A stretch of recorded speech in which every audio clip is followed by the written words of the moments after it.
They say slavery is gone, that we buried it with the past, along with blood-stained chains, sun-scorched plantations, and auction blocks where people were bought and sold like cattle.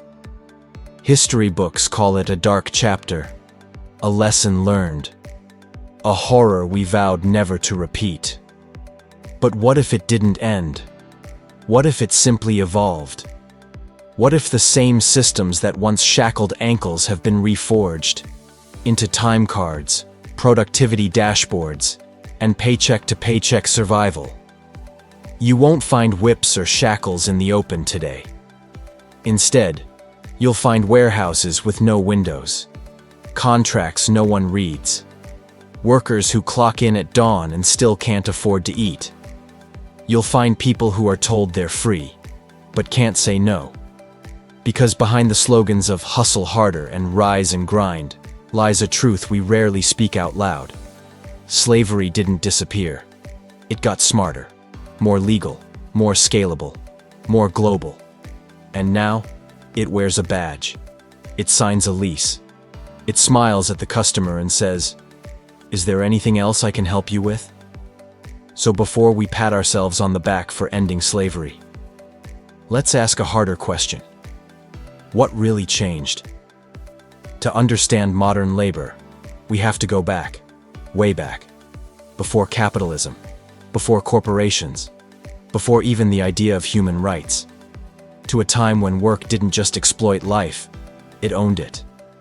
In ancient Mesopotamia, the cradle of civilization, slavery was already written into the clay tablets. A debtor could become a slave, a daughter sold to settle alone. Humanity, divided by birth and blood, into those who labored, and those who lived off that labor. In Egypt, the pyramids weren't just monuments to power. They were statements of control. Most workers were peasants, forced into seasonal labor. But some, especially captives from foreign lands, were true slaves. Property. Bodies moved like stone, buried under the legacy of kings. In Athens, birthplace of democracy, nearly half the population were slaves. Ironically, the freedom of the few depended entirely on the bondage of the many. Thinkers like Aristotle argued that some people were slaves by nature. Their role? To serve. In Rome, it was mechanized, industrialized. Enslaved people mined silver in tunnels so deep they rarely saw the sun again. Others served as tutors, cooks, gladiators. Some earned their freedom, but most died without names, without graves, buried beneath the empire they upheld. And what made it all work wasn't just force. It was normalcy. Slavery wasn't considered evil. It was considered essential. The economy, the culture, even the architecture of ancient cities, all of it was built atop human backs, carrying burdens they were never meant to choose. No weekend, no wage, no way out.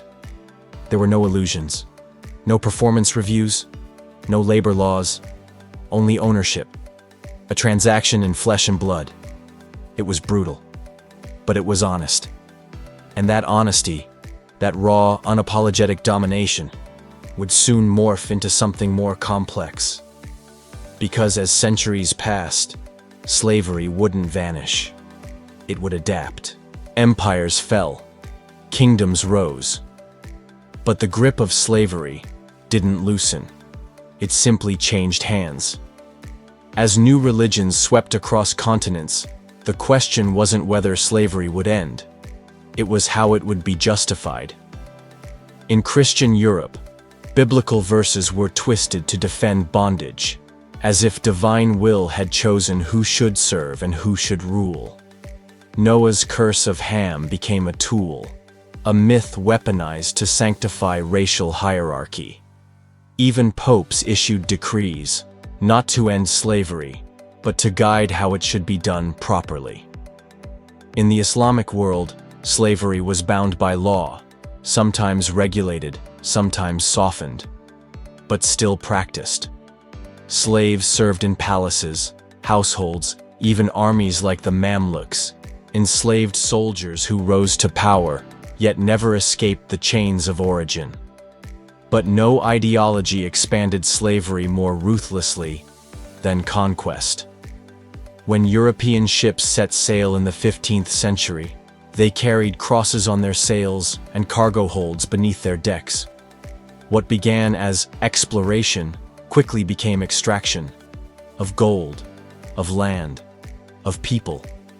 Africa was carved up not by swords alone, but by contracts, deception, and trade.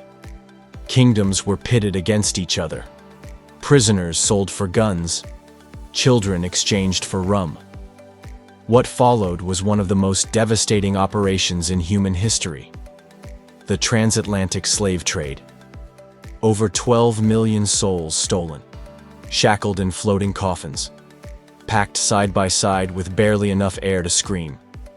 Many didn't survive the journey. Those who did were unloaded like freight. In Brazil, in the Caribbean, in the American South.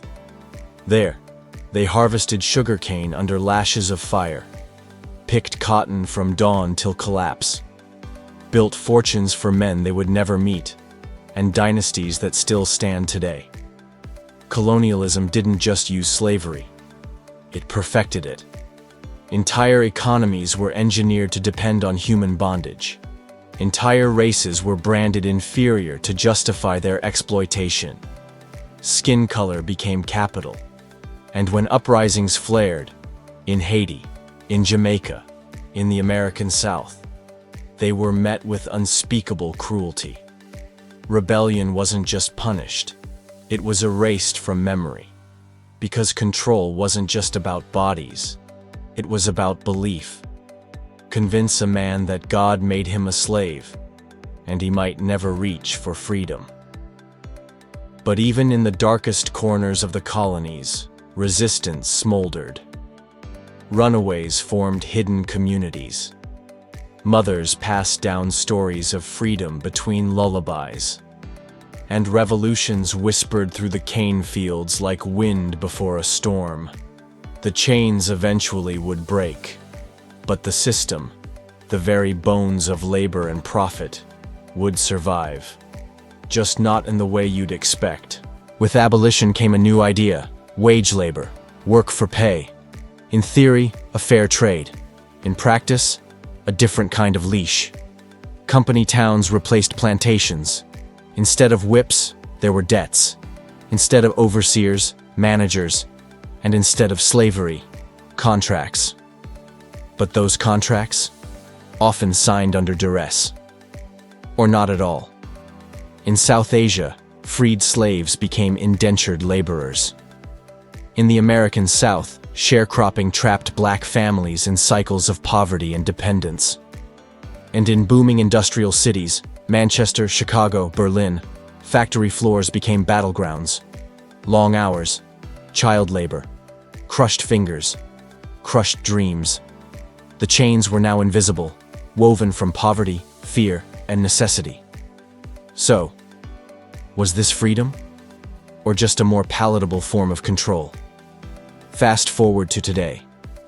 A world connected by fiber optics, air cargo, and supply chains so complex they span continents. But peel back the barcode. And what do you find? Children mining cobalt in Congo for smartphones they'll never use. Migrant workers in the Gulf, passports confiscated, trapped in construction sites under blazing heat. Garment workers in Bangladesh earning $2 a day, stitching clothes for billion-dollar brands. On paper, they're employees. But in reality, many can't leave, can't protest, can't afford to get sick. Because they're not just working for the system. They are the system.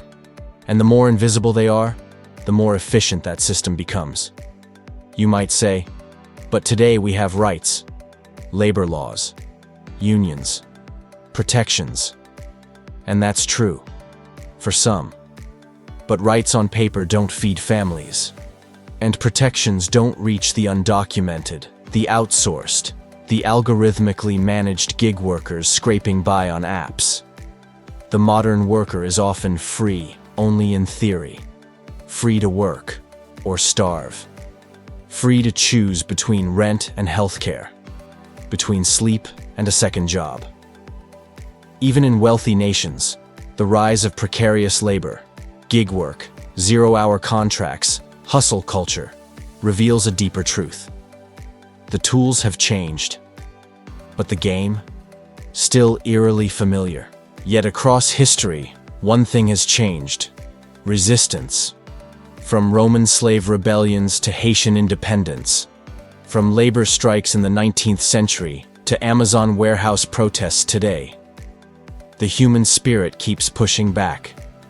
People have demanded dignity, fought for weekends, for safety, for the simple right to rest. And while progress is slow, it's real. The question now is, how far can it go? Slavery is no longer legal. But is modern labor truly free? When your worth is measured by output, when survival means submission, when the systems extract more than they give, what's really changed? And what still must? Freedom isn't just about broken chains, it's about power, access, choice. It's about a world where work sustains life, not consumes it. A world where labor serves people, not the other way around. Until then, we should stop asking when slavery ended, and start asking, when will freedom begin? If this video made you think, hit subscribe, share it. If you see the patterns others ignore, speak up. Because history doesn't just live in books. It lives in our warehouses, our factories, our paychecks. And every time we choose justice over silence, we rewrite the ending.